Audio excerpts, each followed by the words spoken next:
Hi. This week I thought we'll check out some really good classic novels. Besides, I'm really tired of seeing literature of our generation destroy the young minds. Those writers who are writing garbage, fooling the audience, should be ashamed of themselves. Yes, I'm talking about these gems. There was a time when the writers were bankrupt, but they wrote something to help the society. They weren't selling their ideals for money, and now it's all publicity. But anyways, we'll talk about that some other time. Right now, it's time to look at some of my favorite classic novels of all time. We're going to begin with a novella. That is A Christmas Carol. Read this. You'll love it. I know I do. This novella is about Scrooge. He is very greedy, very cruel, and not a good person. So what happens is that his business partner and friend, Bob Marley, dies and comes to haunt him after 7 years or so. That's when we get to know the real plot, which is that Scrooge over here will be haunted by 3 ghosts because his true friend Bob Marley really cares about Scrooge. Friends. Doesn't matter which age you live in, your friends manage to find ways to annoy you, sometimes even when dead. But seriously, like any good and annoying friend, Marley tells Scrooge that you better stop treating money as its Harry Styles. You can't be in love with it for the rest of your life. But whatever. I read this novel again and again because it reminds me not to become materialistic. So, read this, it's fun. Heart of Darkness. Classic novels are a little difficult than the contemporary novels. I agree. But this novel is not like the rest of the classics. It's even more difficult than those. See how I turned it around? Anyways, it's tough, but I like it. It's about Marlowe. He's made captain to a river steamer. And the novella was pretty much about meeting Kurtz. This novella is about colonialism and its dark side. There are many amazing quotes and interactions among the characters, which makes this novella what it is. The way Conrad explains that dark side of human nature is just brilliant. So you can focus on the story, but you need to focus on what is being said. Old Man and the Sea. Like I said, I like depressing novels. This novella is depressing but inspiring at the same time. You should definitely consider reading Old Man and the Sea. And the descriptions. Wow. The way this novella describes all those heartbreaking incidents is just incredible. The story is simple. There's an old man named Santiago, and he hasn't caught a fish for a month and 2 weeks or something.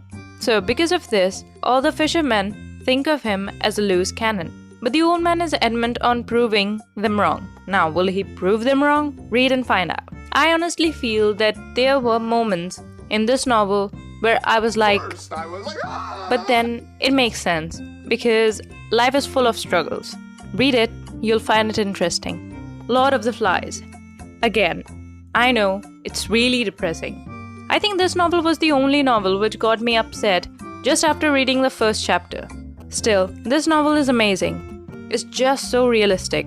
The ending was what I was worried about, but it turned out to be great. So the story is that there are some children who are stranded on a deserted island. The island is good, they have food and water, but they don't have any adults around to guide them. This novel is basically talking about how civilizations are formed.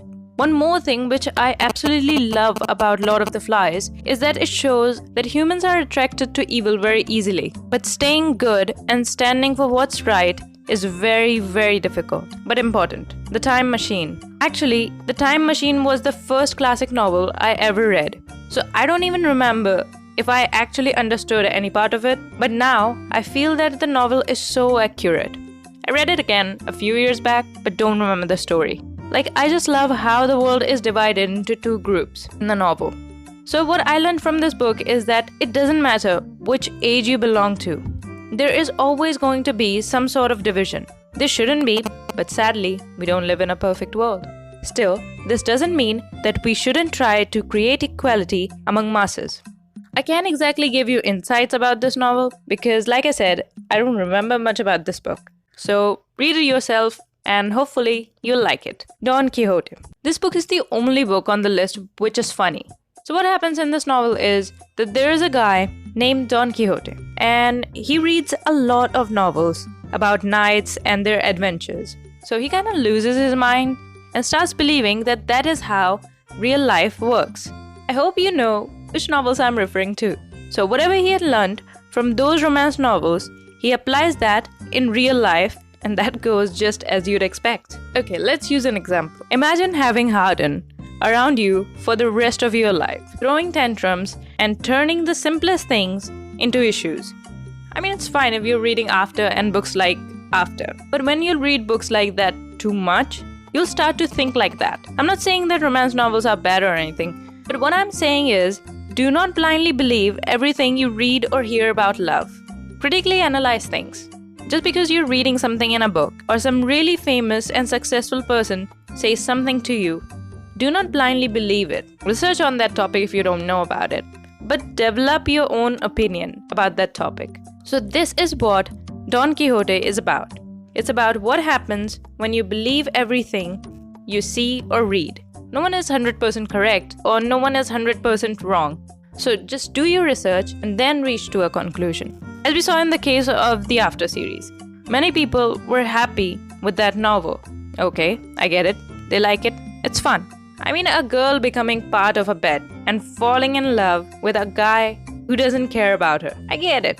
Award-winning stuff. But there are some people who read that book and they were like, yeah, the book is fun, but the emotional abuse thing is not justified. And I really respect them. See, it's fine if you like some romance novel or some jerk character, be it Harden, Damon, or Vicious, or anyone for that matter. But you don't have to justify the whole thing. Just have an idea about what's real and what's not, or what's right and what's wrong. You don't have to try all these tricks in these books in your real life, like Don Quixote. Just read this book, it's funny, and it helps to see how we all try to live in a fictional world. I don't know about you, but I know I have convinced myself about reading this book again. Now, last but not the least, Call of the Wild. The reason why this book is on the list is that Buck, the main character, who is a dog, who lived a happy life in a happy home, and then what happens to him is that he was thrown into the real world and he has got to learn how to deal with it. That is what attracts me to this book. I think we have all experienced this in our lives. Like when we were kids, all we cared about was playing with our toys or friends. But now, we have deadlines. We have to think about getting a degree, getting a good job, and important stuff like that. So I think that this change in Buck's character from naive to worldly is really interesting. Check this novel out if you want. I like it. Hi, how is it going? So this is pretty much it for this video. I learned one thing or the other from all these novels, and that's why I thought I'd make a list of these books. I know most of these novels are sad, but they are really worth your time. Just focus on symbolism and all the classics will make much more sense. I hope you found some good book for your taste. I like all these books, and guys, good luck with your assignments. Now I'll eat your ear off next Monday. But anyway, thank you so much for watching. Don't forget to like, comment, share and subscribe. Don't forget to ring that bell so you don't miss any videos from me. Follow me on Instagram. Let me know what was your favorite part of the video or which novel I should review next, or just say hi, that's fine too. And above all that, everybody have an amazing day. I'll see you all next Monday.